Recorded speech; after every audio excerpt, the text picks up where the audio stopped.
Hey, hello, howdy, good Monday afternoon or morning to you, whatever time it is and whatever part of the world you're in. It's good to see you all. It's good to be seen by you all. How the heck is everybody? Did you have a good Thanksgiving? I hope you did. I had a pretty good one. It was very quiet. It was very quiet. Just spent it at home. Just the four of us. We had a delicious turkey and stuffing and homemade mashed potatoes done by my daughter. Um, Green bean casserole, of course. Some dinner rolls. Nothing, nothing extraordinary. Nothing huge. Just very good pies. We had some store-bought pies. I made a cheesecake. It was good. It was very good. And good morning to you, Imperial Ramblings and Adam Black. How the heck are you? Sorry for the slight pushback on the start. I had to prep some lunch. Not for myself, for the missus. Um, so yeah, that took me a few extra minutes. I didn't want to be hurrying and you guys staring at a empty brick wall and everything if I let it roll over at 12:30, 11:30 if you're central. Um, so I figured better to bump it up just a hair, just a little bit.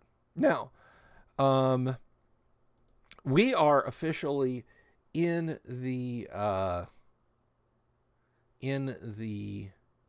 pipeline. We are on the downhill run, not just to Christmas, but to the end of the year, the end of 2021. It will be in our rearview mirror, and it wasn't much better than 2020. Um, just in worldwide overall terms, but it was good because we got to spend time together. Um, Damien, 40, happy birthday. Well, Damien gets a shout out. Happy birthday to you, brother. That is awesome. The big four. I wish I had known. We could have done something special. Happy birthday to Damien. That is fantastic. Adam says, I got to eat Thanksgiving dinner on an aircraft carrier this year. It was awesome. Oh, Adam, that's great. Now, was that like a museum aircraft carrier or a visiting aircraft carrier? Or do you actually serve or have a loved one who served? So I'd love to see that down in the comments. That sounds really awesome.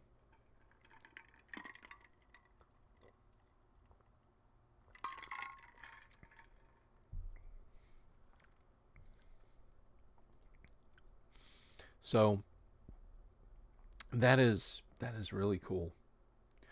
Of course, we watched Happy Thanksgiving, Charlie Brown. Or is it It's Thanksgiving, Charlie Brown, or Happy Thanksgiving, Charlie Brown? I can't remember. All I know is I enjoy it, and it's a wonderful part of the year. Although it irritates the crap out of me. If you're not familiar with the cartoon, the premise of the Charlie Brown Thanksgiving, or is it a Charlie Brown Thanksgiving? Um, I'm dating a girl who's serving on that carrot. Oh, wow.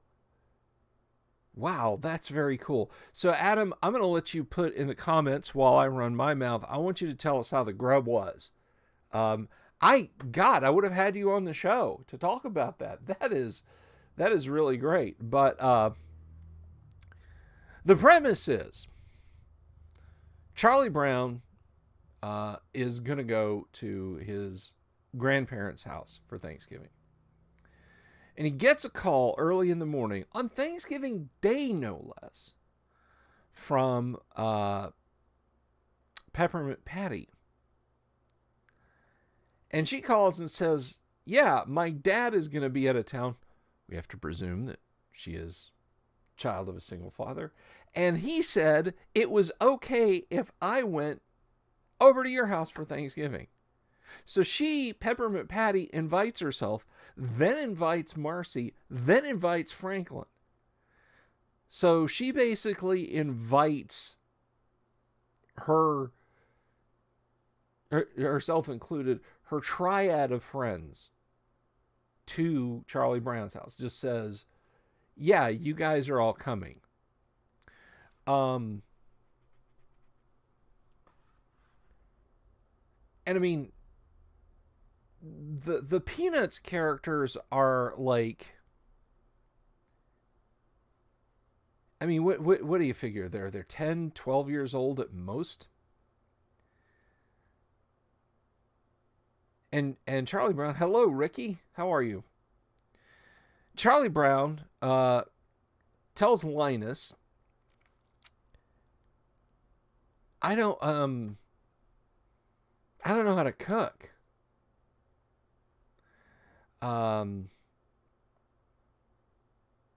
So they press gang Snoopy and Woodstock into cooking for them. And Thanksgiving dinner is toast, popcorn, jelly beans, pretzel sticks, and it's never mentioned or seen prepared, but actually kind of an elaborate looking dessert in parfait glasses. Strawberry ice cream, maybe. It's pink. It's got a white topping on it, and then a cherry. Peppermint Patty shows up and freaks the fuck out because this isn't a proper Thanksgiving dinner. And Charlie Brown, in the Charlie Browniest thing, it's Charlie Brownier than any other thing I've seen Charlie Brown go through. Charlie Brown apologizes to Peppermint Patty. He apologizes to her. She invited herself, and he apologizes to her for her offended sensibilities that Thanksgiving dinner that she invited herself to at 8, 9 o'clock in the morning and arrives at some point before 4. And we know this because Charlie Brown says at 4 o'clock, we're going to my grandmother's house. Of course, Peppermint Patty is also convinced that Charlie Brown wants her. Which, by the way, those of you with that weird theory that Peppermint Patty and Marcy are lesbian lovers, there's nothing wrong with the idea, I mean, conceptually, of two women being in love. Their children. Peppermint Patty has a crush on Charlie Brown. But anyway. So yeah, Charlie Brown goes begging her forgiveness. But before he can get too far along, Marcy basically reads Peppermint Patty the riot act. And Peppermint Patty realizes what she's done. So the denouement is Charlie Brown's grandmother calls and says, hey, when are you guys going to get here? And he's like, I got this shit situation going on right here. I got like 4 people I didn't expect to be here. Because you got to throw Linus in the mix. And she's like, well, we got too much food as it is. Bring them along. So they get their proper Thanksgiving. And then as soon as they're gone, Snoopy and Woodstock break out like a full Thanksgiving dinner and proceed to eat it. So we watched that. And we called it entertainment. Adam says, it was excellent, especially the prime rib. I'm told Ship's Cuisine can be hit and miss, but they did a bang-up job Thanksgiving dinner. Plus, I got a tour of the ship. Lots of fun. Excellent, man. That is great. That is awesome. So, glory to you. Glory to your girlfriend. Glory to the United States Navy. That's great. I've heard the same thing about Ship's Cuisine. I've met some dudes who are like, yeah, you know, I did how many ever rotations on an aircraft carrier, and I put on 11 pounds just because it's, I like had to join the fitness club on the ship or something like that because of how good the food was. And then I've had friends say that, like, yeah, while we were waiting for embarkment, we could see like pallets of like grade B and C meat, like boxes labeled, grade C, grade B meat being loaded up and put on the ship. Now I missed a good portion of the parade, Ricky, because we thawed our turkey in the sink, and filled up the sink basin with water and thawed our turkey in. That has to go in at a certain time, so I sat up until that time to put the turkey in, and then slept on the couch so I could get up and turn it over, and it would thaw evenly. And then we could start cooking it at 9. It would be ready at lunch. We didn't start cooking it till 11. It was ready at 3. But the turkey was delicious. The turkey was absolutely phenomenal. My wife does this thing. It's very simple. She takes 2 lemons, 2 limes, slices them up lengthwise, stuffs the turkey cavity with them, and then cuts up a stick of butter, puts that under the skin, and then covers the whole thing. Well, not like covers it like you can't see the turkey, but seasons it on the outside with just salt and pepper. And then it goes in for the allotted amount of time until, you get a 180 degree breast and a 175 degree thigh, or whatever the temperature is. We looked it up and we knew what it was supposed to be. And it was phenomenal. I mean, it was just out of this world. So tender, so juicy. Like I said, homemade mashed potatoes, stovetop stuffing, forgive me. We green bean casserole, dinner rolls, gravy. I made a gravy with out of the juice from the bird. Just really good stuff. Really, really good stuff. So that was Thanksgiving. Now, if you're watching the show rather than listening, you might be noticed once again, I'm wearing my University of Alabama hoodie. There's a couple of reasons for that. One, got up this morning, it was 40-something degrees. My office is still not warmed up. It's a concrete wall here behind me that's on the west side of the house, and the sun's not over there yet. Which is why in the summer you see me like with the turvis of water, like hang on a second, because I'm, basically sitting in front of a microwave. But yeah, that's very cold to the touch back there. And I don't care where you're from, you people who are Chicagoans who get lake effect snow and it's minus 30 degrees in some winters and that sort of thing. 40 degrees is still kind of brisk. 40 degrees is still pretty brisk. IR, you're absolutely right. Simple is the best. I've seen people do different things with turkeys that made it absolutely wonderful. I don't have that level of talent. But no, back to the Alabama hoodie. 40 degrees in my office this morning. And if you're not a fan of college football, at least you're not a fan of the SEC or a fan of the University of Alabama, but you just kind of tuned out, which honestly, tuning out of football on Thanksgiving is a crime.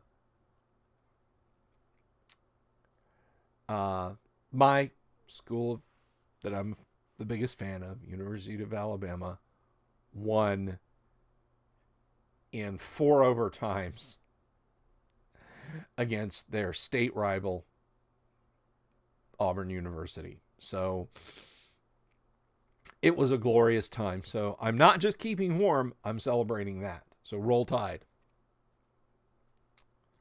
Should have had Alan Hammock on to celebrate. A celebratory show with Alan Hammock, who is a Tide alum.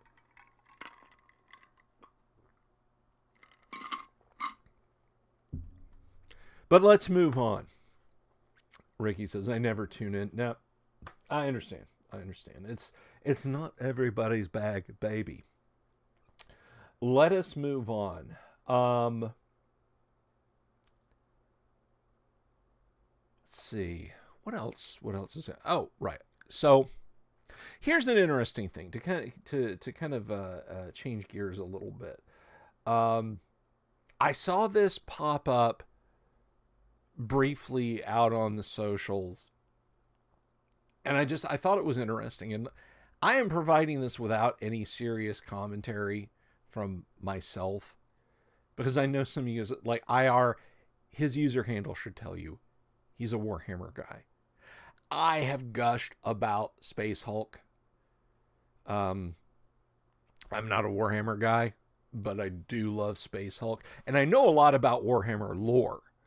I just don't play. It's A, too expensive, and B, it's not up my it's just not up my alley. I love AD&D overall. Role playing games are my thing. But to move on, I saw this isn't even necessarily newsworthy. I just thought it was an interesting thing. So apparently in Spain, in Europe, this happened in Europe. There was a Warhammer tournament back in October, and one of the players showed up with a custom painted army, and he himself wearing a symbol used by the National Socialist Workers' Party of Germany from 1933 until 1945.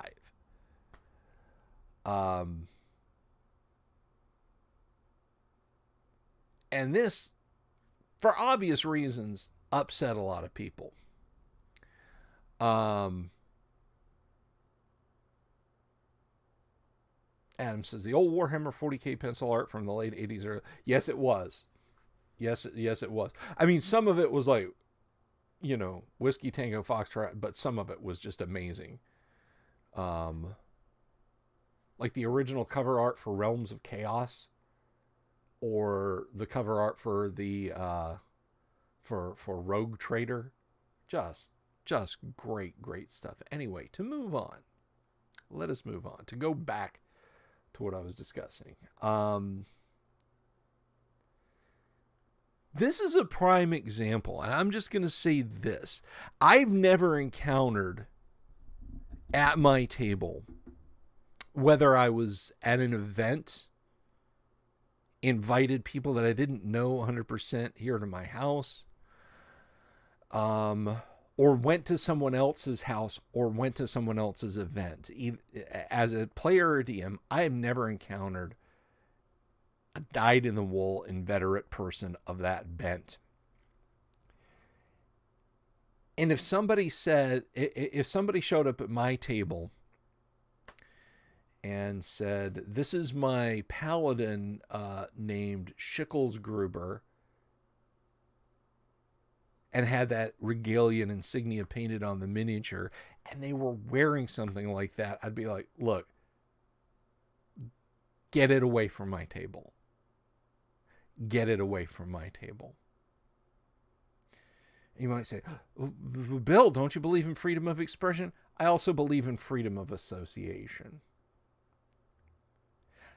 I would no more tolerate that than I would tolerate somebody who said, this is my magic user, Leon Trotsky, and his robe is painted up with hammer and sickles.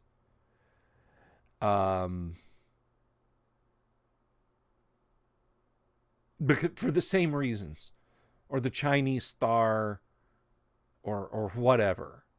All right.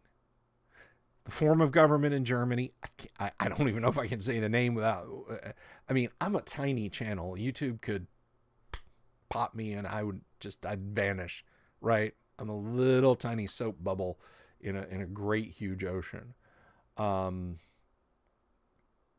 But yeah, that government in Germany of that period of time, the similar time period, government in the Soviet Union, and the slightly later time period, but ideologically similar government of China, are all equally awful. And I wouldn't want that at my table. I wouldn't want representations of that at my table. I don't care what you think your army or your character's background should be, because it's just a fantasy game. that is definitely a case where you gotta gatekeep. You gotta say no. You gotta put your foot down. Just, you want to express those views? Do it somewhere else. You want to talk about what an ardent communist you are? And Stalin did nothing wrong? And Mao smashed the wreckers to make the glorious People's Republic of China? Nope. Don't even want it. Don't want it at my table. So IR makes an interesting comment here. He says, I thought it was interesting that GW made a very vague statement about that. So vague that you had no idea what. Yeah. I mean, that struck me too. GW, this is something that I think we can all get on board with and say, GW, you should be gatekeeping this hard. Like, you should be making a specific statement saying, this is the thing that happened.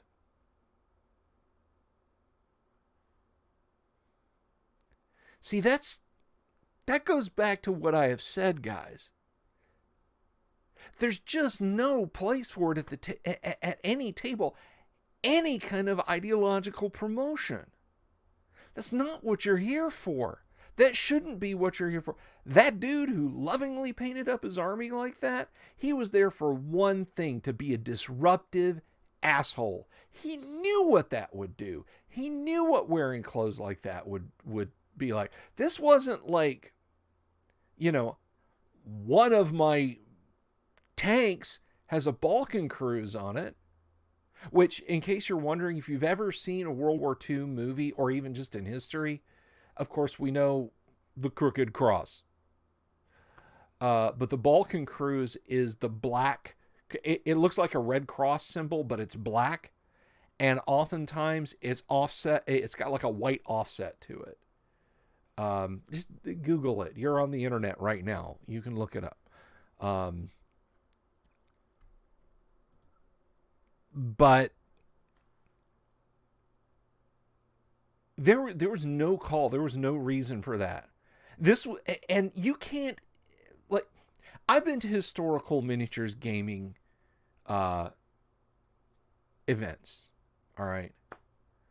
And I met dyed-in-the-wool, red-blooded Americans who would never consider that ideology acceptable. And they had hundreds of miniatures painted up appropriately for the Japanese, for the Soviets, for the Germans, the Italians, because their thing is refighting historical battles in miniature to see, okay, what would the outcome be if we did this? Like, I knew a guy who did like a Tarawa landing, and he played the Japanese. He painted up an entire not like the entire Japanese army, that just for the area, like the beach zone that they were playing. I mean, he's not a Japanese imperialist. But in Space Hulk is, I'm sorry, not Space Hulk, Warhammer. Warhammer is not historical. You can't make the statement that, well, it's historical. Historically, they would have been that way. No, this is set 40 millennia in the future. I mean, that part of history, if you've ever read any Warhammer lore, like, these people the Empire, the Imperial, like, muckety mucks, barely have a grasp on pre-Imperial history. Just the faintest idea of what it might be like. And what they do understand, like when you see it like in the books and they talk about it, is so comically wrong as to be laughable.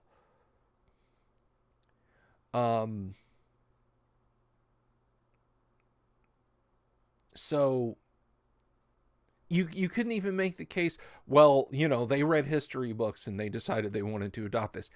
The Empire, just what I know, they hide all knowledge of anything except the immediate present and the past in incredibly broad strokes from everybody, including the Adeptus Astartes, the Space Marines. They don't want people looking back and saying, well, the 20th century was actually, it was really a time of peace and calmness. Why can't we have that again? Blam! That gets you shot by a commissar.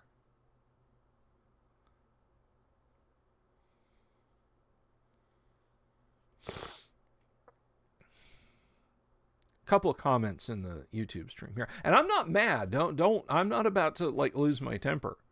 I just think I think it was very offensive what he did. Especially in Europe. In Europe, man. That's a lot closer than here in the United States, even on the East Coast. But I think the con organizers telling the guy to pound sand was the right thing to do. If somebody showed up at my table, again, to go back to, this is my paladin, Sir Schicklesgruber. Oh, what's that on his shield? Let me just get my hobby knife out and scrape that off. Oh, look, you've got a t-shirt on like that. There's the door. Leave my table.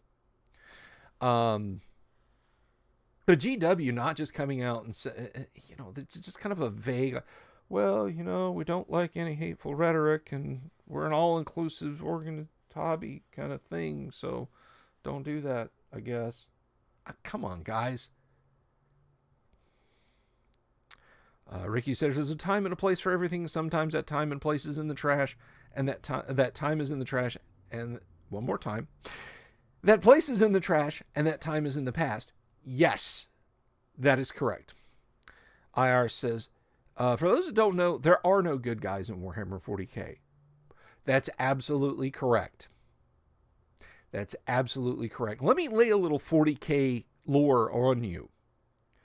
Rogue Trader, the first Warhammer 40k rulebook that came out, which was kind of a quasi role-playing game. If you've never seen it and you see one that's inexpensive, pick it up. You'll be like, the book literally seems to indicate that there will be a future Dungeon Master's guide.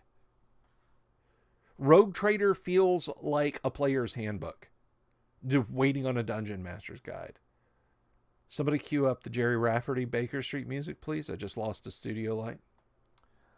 But it never came. The game literally dispensed with the idea of having a game master and just said, look, you go buy a shitload of our miniatures. You go buy a shitload of our miniatures. Here's how you push your miniatures against each other until one side wins. But anyway, back in the days of Rogue Trader, a lot of the lore that has become more ossified and established and set up as canon back in the days of Rogue Trader was still kind of vague.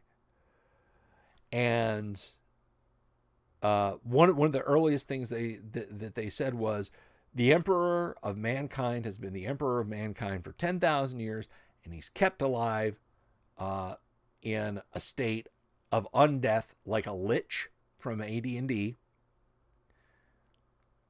But he has to be fed souls. I can't remember if it was 10,000 or 1,000 souls every day. Anyone with a touch of psychic power. If the Empire doesn't like you, for whatever reason, they pack your ass off on a flying tomb of horrors called a black ship, where you are perpetually tortured to kind of tenderize you and spice you up, so you can't even think. You're not allowed to sleep. You're given minimal life support, strapped down to a gurney, They fly you to Earth, and they feed your brain to the Emperor. And in 40K, it's fairly established there's an afterlife. You don't get that. You are literally consumed to keep the Emperor alive. And it's thousands of people every day. In Rogue Trader, it wasn't said, well, they're rogue psychers. They're people who chaos has already started to take hold in them. They could be gateways for demon infestation. It's just 1,000 poor bastards scraped up from 1 million worlds every day. And they don't stop coming just to keep the Emperor alive. Just to keep the Empire of Man going. Space Marines, and this has remained established canon. Space Marines have a whole bunch of genetic modifications done to them, including implanted glands and organs that produce, hyperadrenaline, and they have a third lung that lets them breathe any atmosphere. It filters out anything that's not oxygen. A special stomach above their stomach that can destroy all toxins, super kidneys, etc., etc., etc. Those organs are grown for them and then implanted in the Marines as they're going through the process of training, which is pretty horrible itself. They're not grown for them in vats. They're grown for them in people. The Empire will just grab a bunch of people and lock them in basically something that's the size of a high school locker. You're just crammed in there and pumped full of nutrients, and you grow,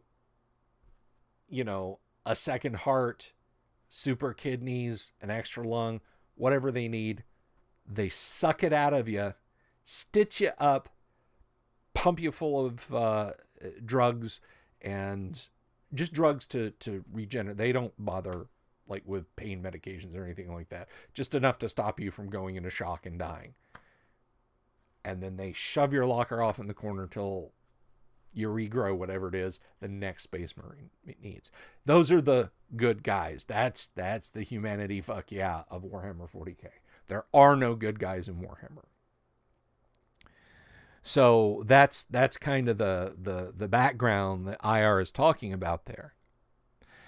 And taking that into context, in the context of our discussion about this, Warhammer is grimdark enough.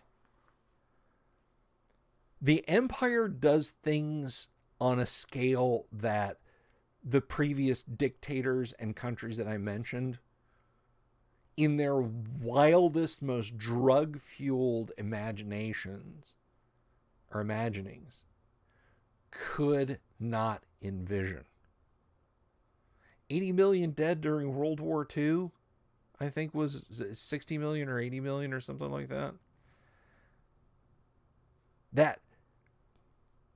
That's a minor planetary skirmish on an insignificant world. And it's because the local planetary governor didn't want to bother calling the Space Marines in.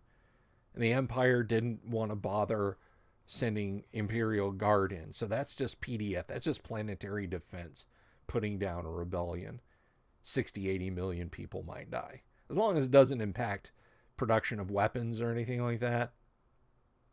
Yeah, just whatever. Just pack them off.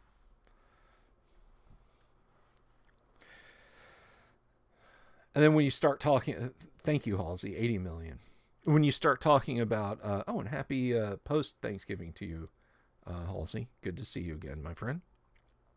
When you start talking about major campaigns, yeah, it's billions dying. Like the population of the Earth a couple of times over in a major campaign. I mean, the current population of Earth. So there are no good guys in Warhammer 40K. Warhammer 40K is an ugly, horrible place. What's presented to us. There are people who say, hey, in Warhammer, you know, we only hear about a few worlds where bad stuff is happening. The average Imperial citizen really has it okay. No, they don't. You know how a lot of you guys have different political opinions from mine? Imagine, if you will, I can read all your minds, and I have the let and authority to kill you for having those opinions. That's life under the Empire. Well, you know, I don't... Bob could do this cool parlor trick where, you know, he could guess, like you could draw a card out of a deck and you could guess, or he always knew what the card was you draw. Yeah, two guys black bagged him and took him off to one of those black ships. I don't think I like that. Oh, I just got black bagged. I mean, it is comically awful. And for this guy to show up and do that, and for GW to not do anything about it, other than just, you know, this kind of vague statement. It was weird. It was a weird scene. But you know what? We're done talking about that, and we're going to move on. Did I catch you guys up? I don't think I did catch you up with a Monday night game, or maybe I did. Did I catch you guys up with the Monday night game? Well, you know what? I'm going to recap it. I'm going to go over it again. So last Monday, the week prior to last Monday, the party entered the lair of the Gorgimera. Now, I don't know if later editions of D&D have the Gorgimera, or if you've never fought one, but if you're wondering what a Gorgimera is, take a Chimera. Now let's take the goat's head, just yeet that off.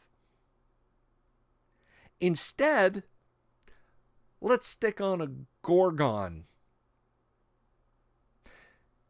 That's right, the brass or bronze bull creature that can breathe a cloud of gas that will turn anyone caught in the breath weapon to stone. So it's still got the red dragon's head that can burn you. It's still got the lion's head that can bite you. But we're just going to throw on the, we're just going to go ahead and throw in the getting turned to stone part. So there's one of those, and I think it's the first place it appears in AD&D. But the party walked in. They're like, "Oh, it's a Chimera. Well, let's get ready." It breathed breath weapons on them a couple of times, and then it got close enough that they could see, crap, that's a Gorgon's head. We're in trouble. So that's where we left off in the previous week. In the following week, we started the combat. One of the fighters, Petra, has a Horn of Valhalla. She blew that. Couple of berserks show up. The second rank of the party engaged it with missiles. It had gotten hit in the previous week with magic missiles. It had gotten peppered with those a couple of times. Now, we did have a few players out. One of them was one of the magic users in the party. So he was not present to use his Wand of Frost, as I know he probably would have. So,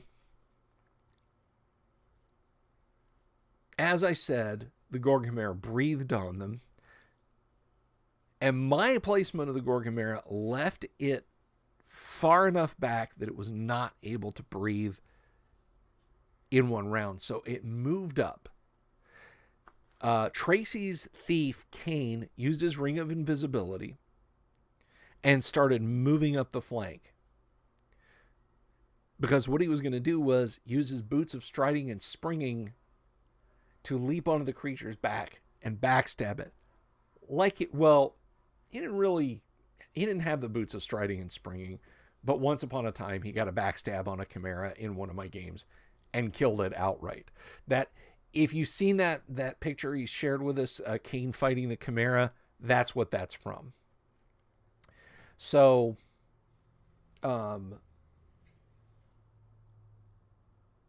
in the next couple of rounds, he was doing that. He was moving up. Grindel the dwarf was moving around on the thing's side to hammer on its flank.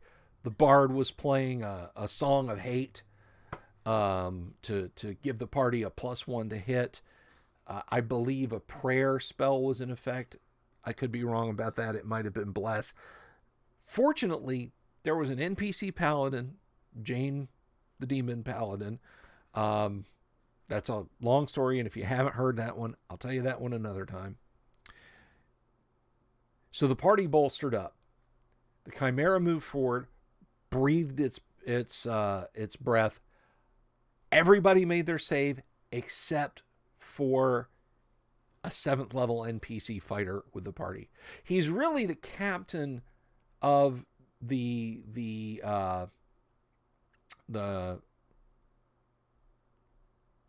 20 or so men-at-arms that the party has, which they actually left in the major city, and I've gone blank on the name of that place.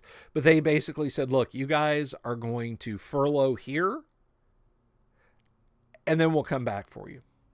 Which, I don't know if that was a good idea. But they took Braun. Braun, the captain, came with them, and he got turned to stone. They finished off the Gorgamera, which was called Chossos, and got just a crap ton of treasure. But now they have a beloved NPC who's been turned to stone. What to do?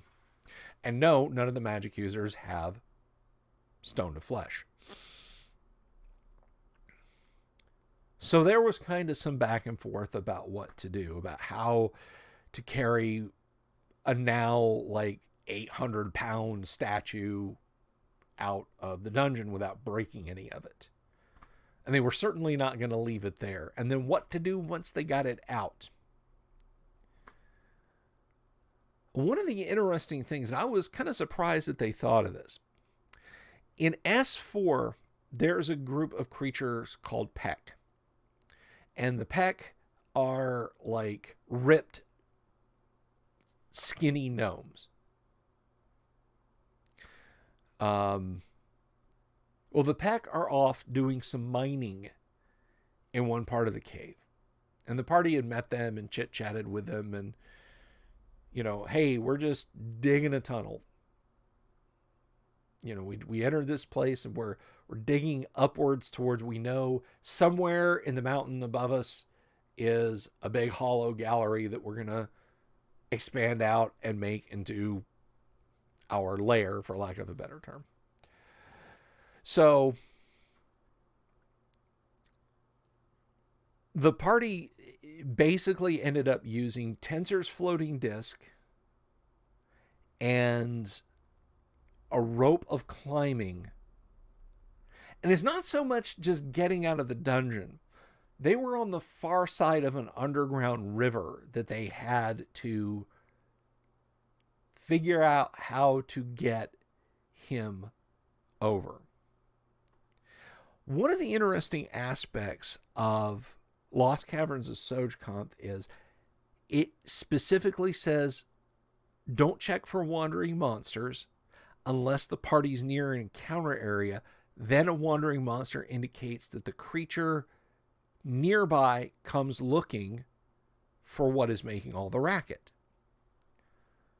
Well, they weren't any. Those two cave areas, they'd cleaned out one on the south side of the river. The north side of the river where they are is nowhere near an encounter area. So essentially, most of the session involved the party figuring out the logistics of hauling a petrified character out of the dungeon. And when they got to the river crossing, imagine that, like, over here is the exit to the river on the south side, but down here is the North Shore, because this is, it goes through a tunnel, and they're separated by about, I think, 40 feet. Well, the rope of climbing is 60 feet. So eventually what they ended up deciding to get across the river there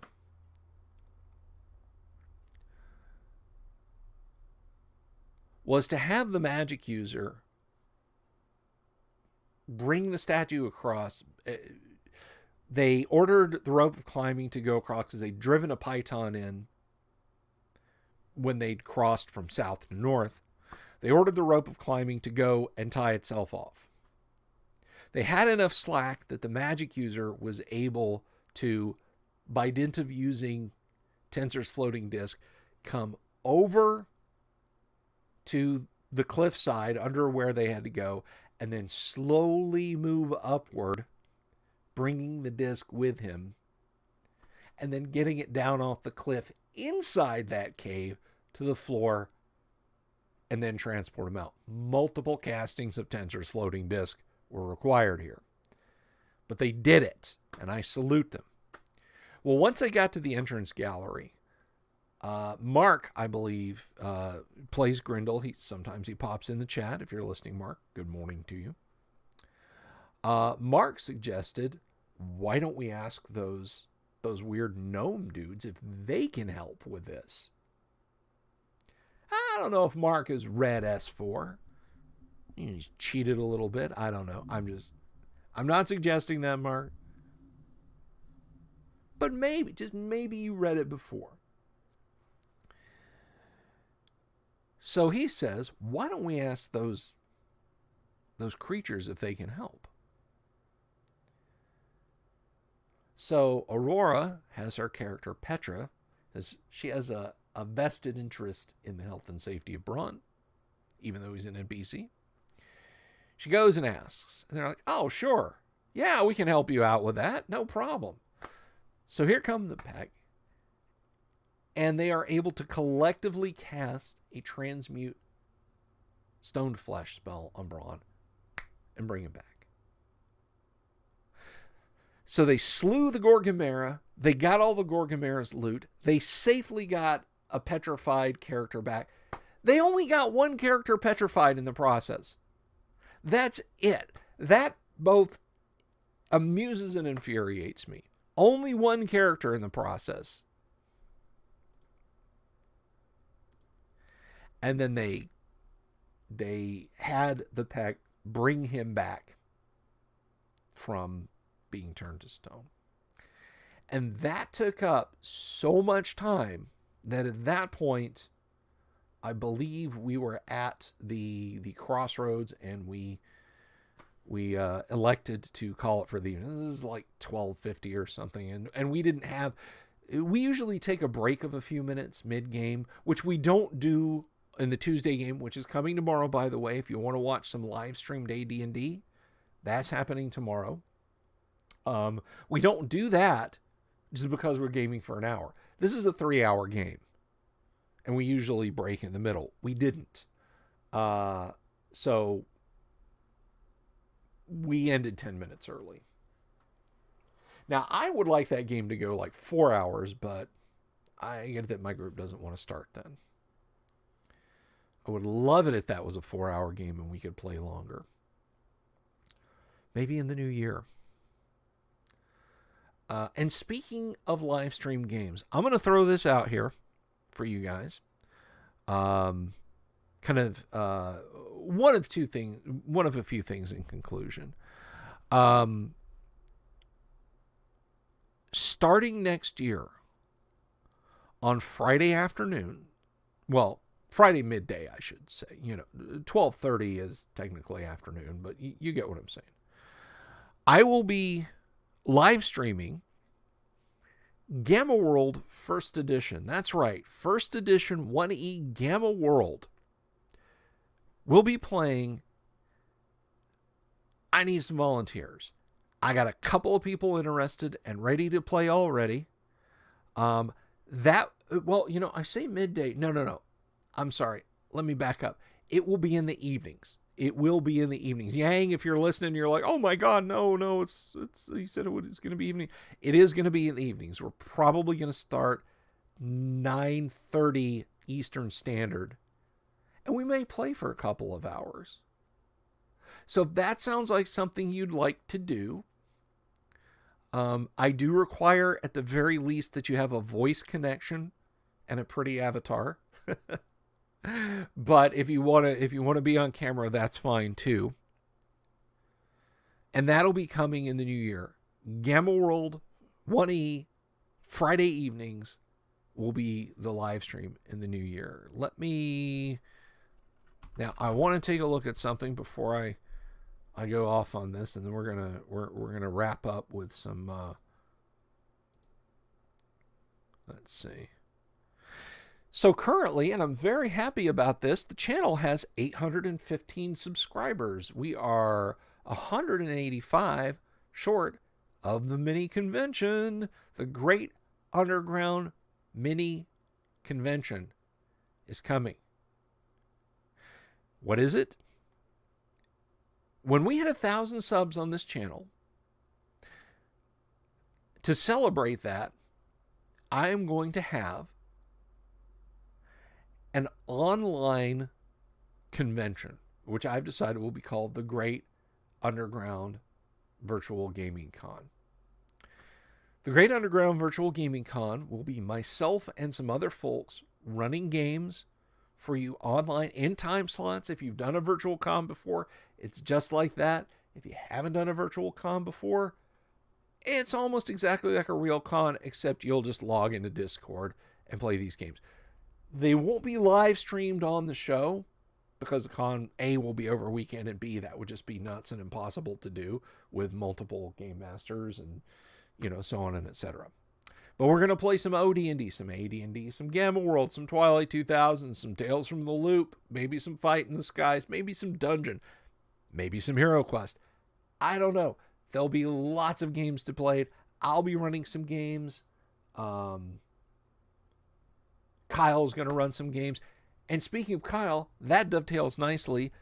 This Wednesday, yes, we will fix it so Kyle will be here on Wednesday, or whichever day is going to work for him. I'm going to get with him about that tonight.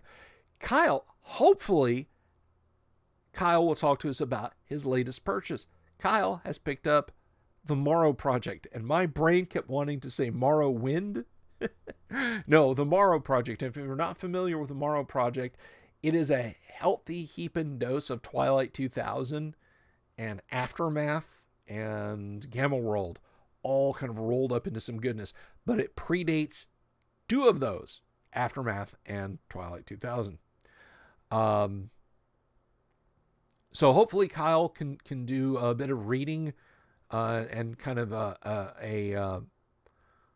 an unboxing, if you will, of Morrow Project. I'm looking forward to that. Hopefully he'll be able to do that. So we're going to knock on wood. Tomorrow, live stream, AD&D First Edition. Come watch it.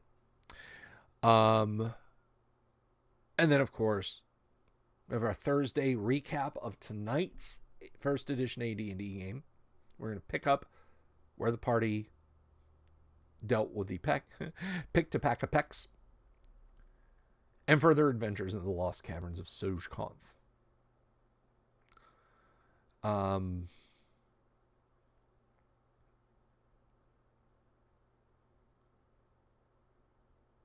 Now, let's see. Sorry, I went blank there for a second. Come on, man. You know, the thing. And Friday, we'll just have kind of an open line sort of Friday thing. But I want to give some shout outs. So first of all, and again, shout out to Damien247. Happy birthday, my friend. Next up would be a shout out to my friends over at Hellabard Games. And especially so because Don has fallen ill. He had to go to the hospital. He's on the mend, and best wishes for you. And Hellabard Games, of course, is a publisher of fine modules for Osric, which is AD&D, and for Castles and Crusades, which is a lighter open gaming license, D20 experience, but it cuts away so much of the cruft. And I should know, I help playtest the thing. But they publish a great many modules for that system, including one by yours truly, Temple of the Sun. They have hardback copies, not hardback, but hard copies of Temple of the Sun, including copies with a removable cover. You know what? I'm talking about it. I'll show it to you guys. I've showed it before. Here it is, Temple of the Sun. They have a limited stock of these with the non-repro blue maps, the removable cover, the booklets inside, just like modules of old. But if you're kind of a PDF sort of person, you're like, no, man, I've got my iPad, my laptop, that's, or I game virtually. That's my gaming jam. Then go to DriveThruRPG, check out Hellabard Games, and use the code TheDelversDungeon1 and get yourself a discount on Temple of the Sun. That's right. But that's only good until December 15th. Anyway, that's about it, guys. That's all I've got. Thanks for listening to me ramble today. I hope everyone had an absolutely outstanding holiday. Thank you, everybody who was in the chat today. I appreciate it. If you caught this later over on Facebook or you're watching it later on YouTube, thank you so much. That means a lot to me. 815 subs also means a lot to me. That means I picked up a lot of subs. And that's very cool. So tell your friends, tell your family, go subscribe to this guy's channel. We're very close to getting an online gaming convention out of it. All right? I will see you guys back tomorrow where we will be playing 1st edition Advanced Dungeons & Dragons live here for you.